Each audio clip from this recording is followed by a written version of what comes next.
Hey, welcome back to Room 237. I'm John. In my last video, I went over the comic book of Batman Year One. So today I'm going to go over the animated film, Batman Year One. This came out in, I believe, 2011. Of course, any other time I could find it. Should have looked before. Anyway, yeah, 2010, 2011. This is very good. This is the 2-disc set.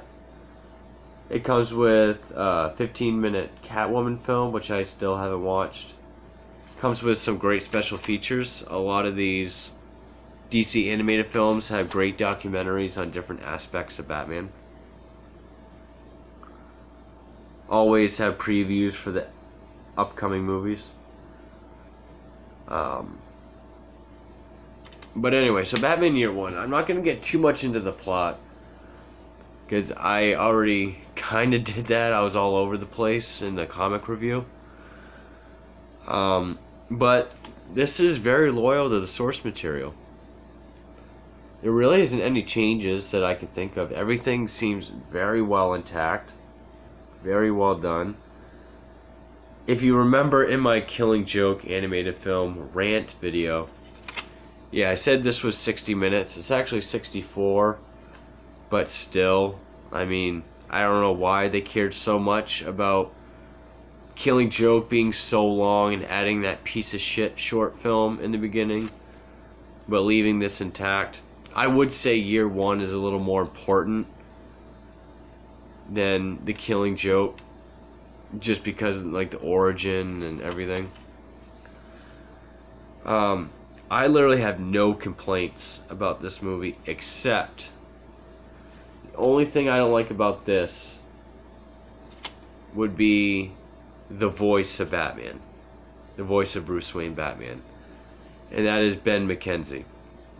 People might remember him as, I can't believe I actually know his name, but Ryan from the OC.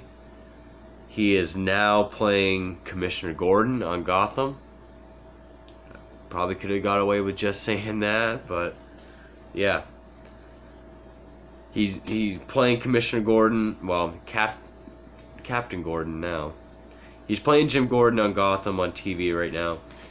He voiced Batman, and I guess for Bruce Wayne the voice kind of works. It works out fine. His Batman voice doesn't work at all. He's trying to do the Christian Bale voice, and it doesn't work. His voice is a little too high, a little too young sounding. Which on Gotham, he does the Bale voice all the time. He's always talking like this.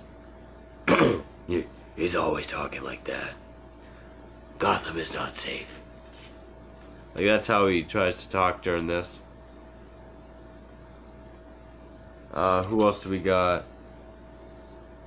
Eliza Dushku, you might know from Wrong Turn. She plays Selena Kyle. Bryan Cranston has Commissioner Gordon, which is, I keep calling him Commissioner Gordon. He's just a detective, but you know, it's out of habit you call him Commissioner. But Bryan Cranston voices him, and that's a godsend. Of course, Bryan Cranston is good at anything, but to have him voice Gordon this, that's pretty fucking cool. And he does it flawlessly. That's honestly one of the best casting choices of any animated Batman film. So this really isn't going to be a rant like on Killing Joke. I guess just a little bit of history. So for the live action films, Batman and Robin, that shitty George Clooney one, that came out in 1997. And it did so poorly that plans for a fifth film, Batman Triumphant, was scrapped. So then they were like, well, we want to do another Batman movie. Warner Brothers was like, we want to do another Batman movie. So they hired a guy to make it, and he wanted to do Year One. and that guy was Darren Aronofsky, who I know he just did that movie Mother with Jennifer Lawrence, which I guess is pretty frigged up. I haven't seen it. He did a movie called Pi, which is really weird, but most people might know him from Requiem for a Dream, which is one of the most visceral, disturbing films I've ever seen. He's a very visceral, visual filmmaker. I can only imagine what kind of Batman movie he would make, especially with this as the source material. But yeah, I mean, the animation is definitely its own. They try to make it look as much like the comic as possible, which I definitely commend it. Yeah, there really isn't too much to say. You know, it's based on the comic, which I just reviewed. Everything's pretty much the same. It's very, very faithful and loyal to the source material. And I don't have anything bad to say, except for Ben McKenzie as Batman. Oh yeah, I guess I could finish my thought. The whole Darren Aronofsky thing. That fell through, and then, you know, there was no other Batman plans until Christopher Nolan did Batman Begins. And Batman Begins has a lot of year one in it. And the rest is history. So yeah. Sorry this review is so short. There's just really not much to say. I highly recommend it. Think about these, because they do original films and then they do adaptations.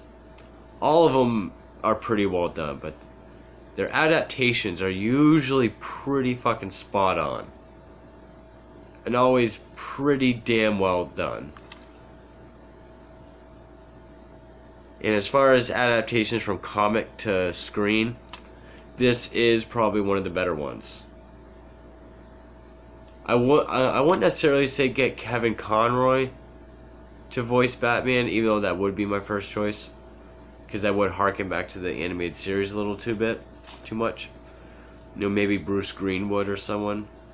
But I'm kind of just mulching over the same shit now. But yeah, Batman Year One. It's a great animated film. If you like the comic, you'll love the animated film. If you like the animated film, you'll really like the comic as well.